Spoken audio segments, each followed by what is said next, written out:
A single Pokemon card was sold for over $16 million earlier this year. The Pokemon card index is up 61% over the last year, and meanwhile, crypto was struggling. Knees weak, arms heavy. In an attempt to revive the crypto boom, Thomas Holmberg decided to build a project that combines crypto and Pokemon cards all together, called Collector Crypt. Now, Collector Crypt has quietly processed over $1 billion in trading volume in less than 18 months, while generating millions of dollars in weekly profit. Yet, hardly anybody in crypto is talking about it. So today, I'll break down what Collector Crypt is, how it works, where the revenue comes from, analyze its token cards, and my card's price prediction. Let's get into it. Before we get into the video, remember that this is not financial advice and be responsible with your own decisions. Thank you very much. First, what is Collector Crypt? Well, what caught my attention was seeing actual Pokemon card collectors on crypto Twitter talking about it nonstop.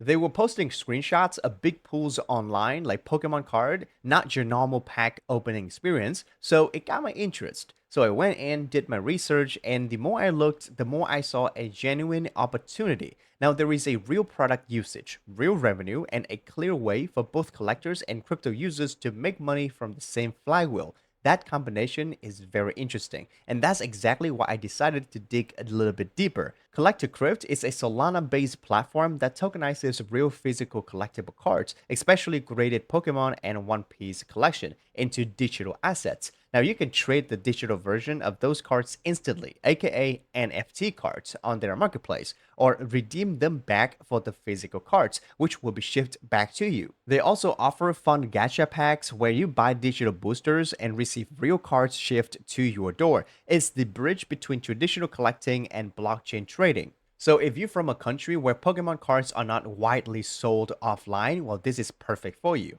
Okay, but in the background, how does that work specifically? So you send your Pokemon graded cards, or One Piece in that matter, or sports cards even, to Collector Crypt's secure insured vaults in partnership with PSA, PWCC, and ALT. They will authenticate and store the cards safely, then mint a one-to-one NFT version on Solana that represents your exact physical card. From there, you can trade it instantly on-chain, sell it back to the platform through its instant buyback program, or burn the NFT and have the physical card shipped back to you. It's basically eBay for graded cards, except everything settles instantly, fees are lower, and ownership is fully transparent on-chain. It was launched in December 2024. The platform has grown rapidly in just 18 months, crossing $50 million in cumulative revenue. Wow, much higher than most of the DeFi projects in crypto in years. Obviously, the marketplace is very important, but the gacha machine is what really drives the business. It's basically gambling. When you open the site, you're greeted with a 3D vending machine, a live chat filled with people reacting to their posts, and packs ranging from $25 all the way to $2,500, where the top price can be a PSA 10 first edition 1999 Pokemon game Blastoise Holo version worth over $82,000. If you're interested, you can connect your Solana wallet, choose a pack, and hit open. Seconds later, you own a real card stored in the vault. Now, if you like your pool, you can keep it or list it on the marketplace. If not, you can instantly sell it back to the platform for around 85 to about 93% of its value, which is very fair when it comes to Pokemon trading. But the best thing is, there is no waiting, no finding a buyer, just go ahead and sell. That's what makes the experience so addictive, instant liquidity. It keeps the fun of opening packs while removing almost all the friction from traditional collecting. It's also where the business makes almost all of its money. Pine Analytics did a deep independent breakdown of the business, and over 95% of open cards get sold back to the platform within 24 hours at a 7 to 15% discount to the market price depending on the pack type. That buyback discount is where the margin lives. Packs are designed with roughly 4 to 5% positive expected value for the users, which keeps serious collectors engaged. It's not a straight up losing game. But because nearly everyone sells back almost immediately at a discount, the platform captures another 5 to 10% net gain per cycle. Net margins sits around 10% of gross sales, and because most cards recycle within just a single day, those profits get reinvested into new inventory almost immediately. Pine Analytics estimated about 19 to almost $28 million in annualized fees cash flow from this loop, and that was based on late 2025 numbers before the platform hits its current peaks in 2026 currently. The model is incredibly capital efficient. Cards are constantly moving, profits are realized quickly, and the platform can reinvest into more inventory, more cards almost immediately. And the growth speaks for itself. On-chain TCG gacha activity across the entire sector hit $230 million in monthly spending in May 2026, up from just $10.4 million in January 2025. Solana processed 64% of that. Collector Crypt is the dominant platform on the dominant chain in a market that grew over 20 times in just 8 months.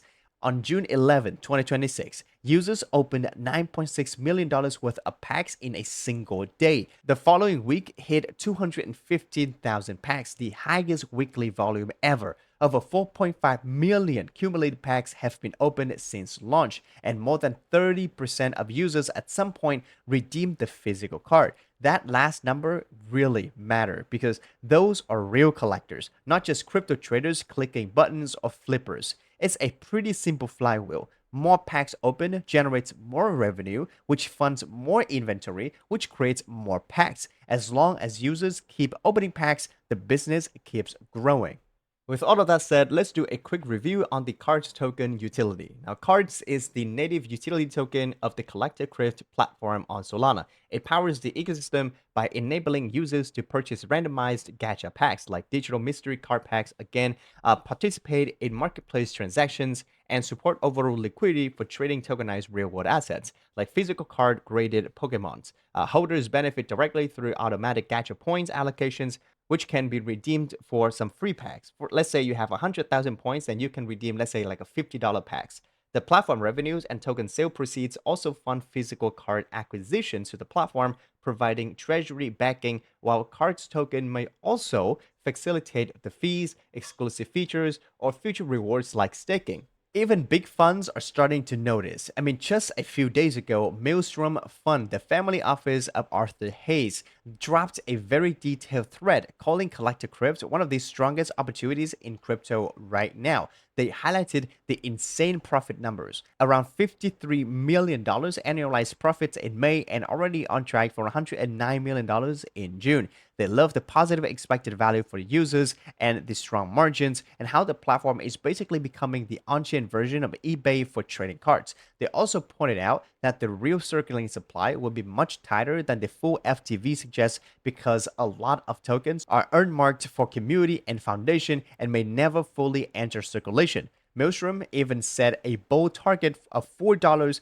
by the end of the summer. When serious players like that publicly breaking down the business model and calling it hyper growth with real product market fit, then it adds a lot of credibility to what we're seeing. With that said, here are my personal reasons why I think Collector Crypt is a good or bad opportunities. The number one reason why I think Collector Crypt is an interesting investment in this season is that Solflare, one of the largest Solana wallets with 4 million monthly active users, has integrated Collector Crypt directly into the wallet interface mid-June. Users can now browse the packs, open cards, sell back, and request physical shipment without ever leaving the app. The revenue impact was not subtle. Fees jumped 129% week over week on the launch day, peaking at $862,000 in a single day and sustaining elevated levels across the entire following week. That is the kind of distribution event that changes a platform's growth trajectory, not just its weekly chart.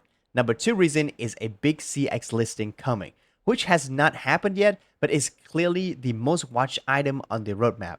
Right now, Cards token trades primarily on DEXs like Radium, Meteora, and MEXC, ACX. A Binance or Coinbase listing coming next would expose this token to an entirely different class of buyers, people who do not use DEXs, who need a familiar interface to feel comfortable entering a position. When that announcement drops, it will bring a wave of liquidity that the current market structure simply cannot access. The platform obviously has the revenue to support the application process, so I think it is indeed coming.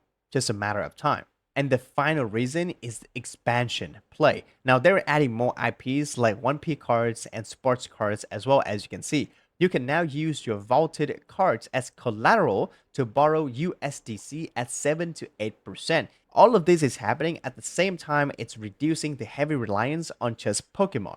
But also, let me be direct, because I think a lot of coverage on this project glosses over the things that should actually concern you. First, the whale concentration is the structural issue that keeps me the most cautious, because according to Pine Analytics, again, the top 35 wallets account for roughly 35% of total gacha volume, and the top 350 wallets drive about 75% of all activity. On top of that, the platform only has around 800 daily active users, generating the most amount of revenue. That's not a broad user base, no sir. It's a small group of high volume collectors and whales. If only a few of them rotate out, then the revenue can drop very fast. And since we haven't seen a real down cycle yet, we don't know how stable this holds under pressure. The second risk is regulation. The core product is basically randomized packs with real value assets, which sits in a gray zone between gaming, gambling, and financial products. Countries like Belgium, for example, or the Netherlands and South Korea have already restricted similar loot box mechanisms.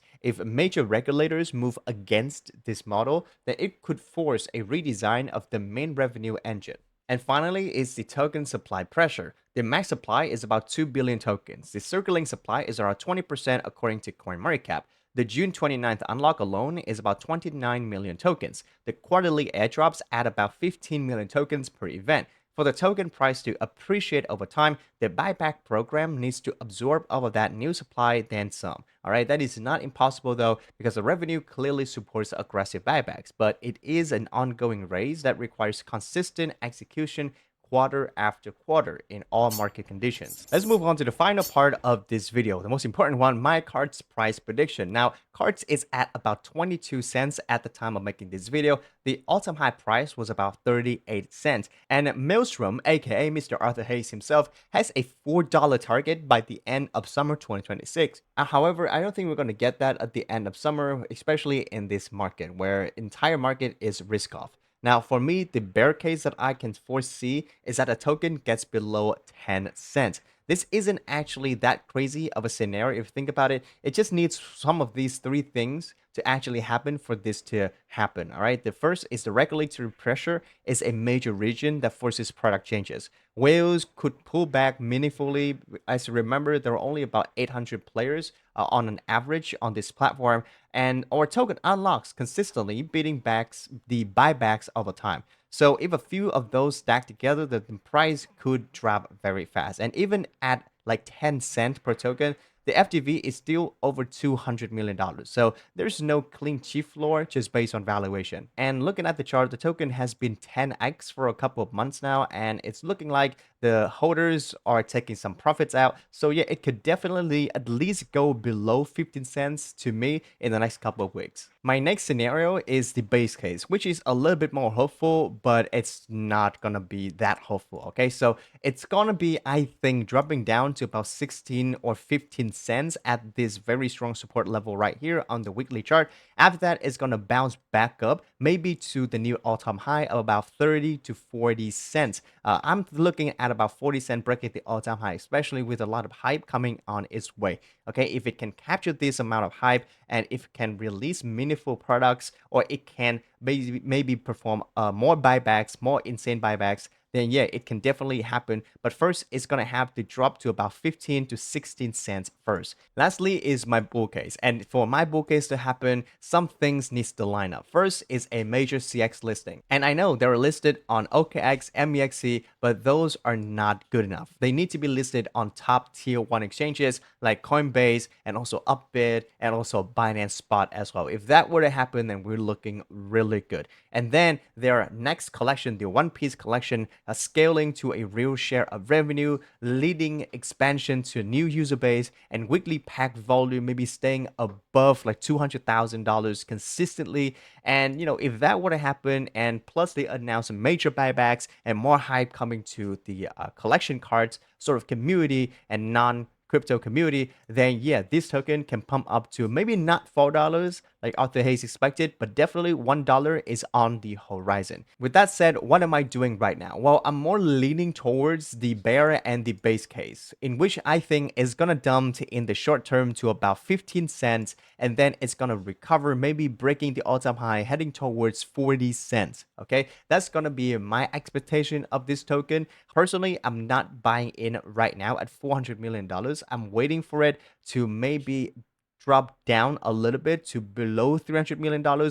Probably is a good range for me to buy a little bit. If it drops even below than that, maybe like below $200 million in FDV, then yeah, I'm going to get in a little bit more DCA, because I think that this Pokemon, market, cards collection market is a big one. It's not going to go anywhere, hopefully, in the next a few years or so. So I'm just positioning myself at lower valuation, waiting for a pump to about 40, maybe even $50, 50 cent, I'm sorry, in price, for me to start cashing out my profits. If it pumps to about $1 after listing on major exchange, that's amazing. I'm going to cash out the rest. But that's sort of my plans for Cards token as of 2026. And that's it for my video about Collector Crypt and what I think about these projects in general. Comment down below what you think about Collector Crypt and Cards token specifically. And like and subscribe to CryptoNinjas for more videos like this. And I'll see you in the next one. Daily out.